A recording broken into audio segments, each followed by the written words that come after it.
Merci, cher Emmanuel, pour cette opportunité que tu nous offres. Nous avons eu un échange très dynamique tout à l'heure avec les collègues Christonina ainsi que Charles Michel et tous les autres qui ont été dans ce débat. Et vous avez bien brossé le sujet dans sa globalité, que ce soit sur les questions de santé mondiale avec la pandémie de Covid-19, qui est une pandémie commune au monde entier aujourd'hui, avec nos vulnérabilités communes et nos fragilités communes, mais aussi la nécessaire solidarité entre États et au sein des États. Vous avez parlé aussi d'un sujet d'actualité criard, c'est le sujet, c'est le climat et la biodiversité qui mérite la mobilisation de tout le monde pour l'application de l'accord de Paris.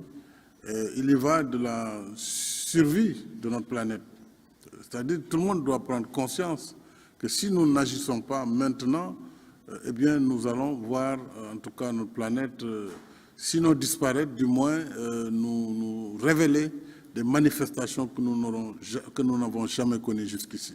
Et nous en avons déjà des exemples très patents. Ensuite, il y a la question du commerce, de l'économie mondiale, la question de l'investissement, de l'accès au crédit, en particulier pour les pays en développement, la question du numérique et celle de la défense des valeurs communes ou des valeurs partagées. Alors, moi, je voudrais choisir juste un exemple et développer un peu sur la question de l'inclusion. Parce que l'inclusion, pour moi, c'est d'abord un facteur de paix sociale. Au sein des nations, au sein de chaque pays, à l'intérieur de chaque pays, il faut qu'il y ait une politique de justice sociale, d'équité sociale et territoriale, pour d'abord limiter les inégalités et les injustices. C'est un facteur de stabilité, à la fois nationale et internationale. Quand on voit les phénomènes dans les pays, en particulier africains, où l'exode rural a été la première manifestation au sein des nations avant qu'elle ne devienne une question de migration clandestine aujourd'hui, parce que les gens, après avoir fait la première migration vers les capitales, qui sont sur les côtes, aujourd'hui c'est une tendance tout à fait nouvelle et assez préoccupante vers des destinations européennes et autres. Alors cela nécessite bien entendu une prise en charge d'abord des États. C'est notre responsabilité première de créer les conditions de donner de la formation, de donner de l'emploi, même si ce n'est pas que l'emploi salarié qui ne peut pas prendre en charge les besoins de l'emploi en Afrique. Mais il faut également que la solidarité et l'inclusion, cette fois-ci entre les États, puissent jouer pour apporter des solutions durables. Dans le cas du Sénégal, depuis 2014, j'ai lancé quelques politiques d'inclusion. Je voulais juste dire comment ça s'est produit. C'est d'abord ce que j'ai appelé la politique d'équité, une équité sociale et territoriale, puisque nous avons traduit cette politique d'équité en termes d'accès à des services sociaux de base, mais dans les territoires, à l'intérieur. L'accès à l'eau potable, l'accès universel également à l'électricité, l'accès à la mobilité collective, donc les pistes de désenclavement pour faciliter les productions, les zones de production vers les zones de marché, mais aussi le désenclavement tout simplement. Et enfin, une quatrième dimension qui est l'allègement des travaux domestiques des femmes en milieu rural. Jusqu'à présent, dans certaines parties du monde, les femmes utilisent la force musculaire pour moudre les grains, pour aller chercher du bois de chauffe, pour, disons, quotidiennement, travailler durement. Alors, il faut des machines, il faut des moulins à mil, il faut, etc., etc. Ça, c'est un programme que j'avais bâti autour de ce que j'ai appelé un programme d'urgence de développement communautaire en faveur de zones déshéritées et éloignées.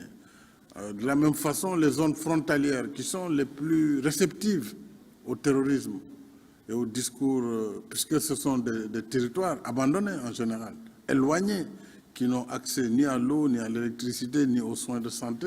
Alors, sur ces zones aussi de vulnérabilité territoriale, il a fallu développer des programmes vraiment d'inclusion pour pouvoir éviter que ces territoires ne tombent aussi sous l'emprise du terrorisme ou en tout cas de développement, de bataille communautaire.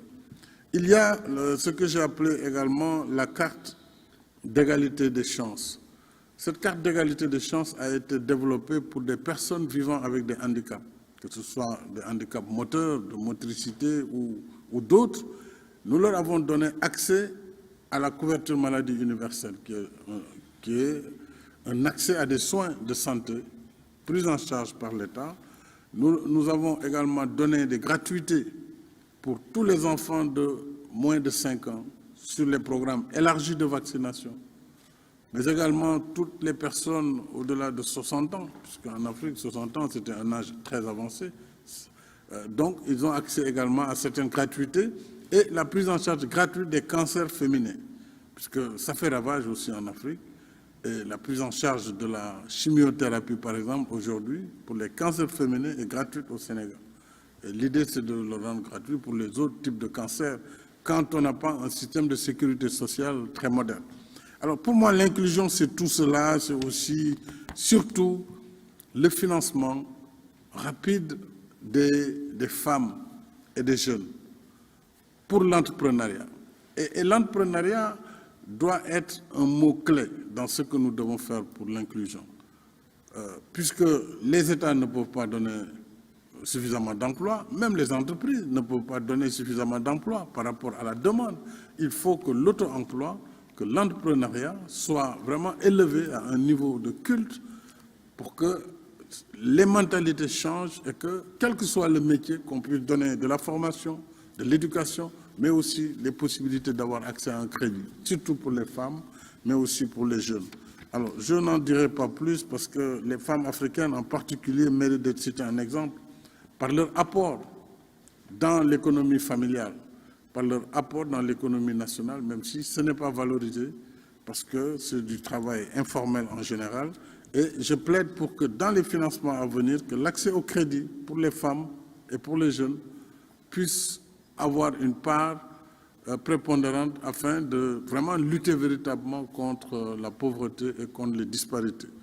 Enfin, je voudrais au plan international maintenant, pour revenir à ce que Emmanuel a dit, il nous faut une humanité commune, il nous faut travailler vers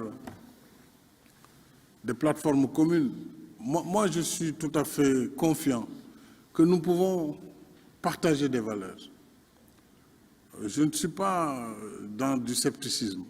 Seulement, nous avons besoin aussi d'étendre le spectre de la discussion, de tenir compte des réalités des uns et des autres pour bâtir des valeurs communes. C'est tout à fait possible et ça demande simplement, comme je l'ai dit tantôt, qu'il y ait non seulement de l'humilité, en sachant que nous n'avons pas forcément les mêmes valeurs. C'est évident. Moi, je suis africain, vous êtes européen, on n'est pas les mêmes. Mais on peut partager certaines valeurs. On est différents, mais on peut être ensemble. Moi, c'est ça. Il faut que nous acceptions les différences, mais que nous allions ensemble vers ce que nous voulons bâtir en commun. C'est comme ça que je vois, en tout cas, la plateforme qui pourra nous permettre de combattre ensemble tous ceux qui sont contre ces valeurs communes que nous pouvons développer et qui se nourrissent de la haine et du discours qui veut créer un discours hégémonique pour justifier justement leur forfait en utilisant la religion, alors que l'islam d'ailleurs est la première victime. Puisque venez trouver des gens en train de prier dans une mosquée, vous mettez une bombe pour les tuer, on ne peut pas appeler ça de l'islam. Ou venir dans une église, tuer des fidèles catholiques, alors que le prophète Mohammed, pendant qu'il était à Médine, a hébergé dans sa mosquée des gens qui étaient en quête de zones de prière. On ne peut pas dire que l'islam, en tout cas l'islam que nous connaissons nous au Sénégal, qui est un islam de tolérance, que nous assumons, ne peut pas aller dans cette direction. Mais nous voulons aussi qu'il y ait de la tolérance vis-à-vis de l'islam tolérante. Bien combattre le terrorisme, nous sommes ensemble au Mali, nous sommes ensemble dans beaucoup de théâtres. Il faut que nous battions ensemble contre ces extrémismes, mais il faut aussi qu'on respecte la différence pour juste pouvoir parler avec les autres communautés. Parce que tout le monde n'est pas au même niveau de compréhension, tout le monde n'a pas la même compréhension des phénomènes et des sujets. Ainsi va le monde. Quand il est midi à Paris, il est peut-être 13h à Beijing, je ne sais pas. Il est encore 7 heures du matin à Washington. C'est comme ça le monde. De la même façon, les gens sont différents. Ils ne sont pas les mêmes. Des noirs, des jaunes, des blancs, il y a du tout. Donc, mais nous devons quand même malgré tout bâtir nos identités communes et bâtir les valeurs communes qui peuvent nous permettre d'être ensemble, Emmanuel. Et je pense que c'est possible sur l'essentiel, sur la démocratie, sur les droits de l'homme, tout le monde est d'accord, qu'il faut respecter l'intégrité physique des personnes, qu'il faut respecter les droits des êtres humains, il faut respecter les lois de la démocratie, etc., etc. Tenons compte simplement sur d'autres sujets de ce que chaque État est, de comment il réagit et de comment ces populations peuvent réagir. Mais je reste en tout cas très optimiste sur l'avenir du monde. Seulement, il y a des parties du monde qui n'étaient pas là en 1945, puisqu'elles étaient sous colonie. Et nous n'étions pas là quand on formait les Nations Unies. Donc les règles qui sont là, qui gouvernent les Nations Unies, ne sont pas dans notre intérêt. C'est ça, objectivement.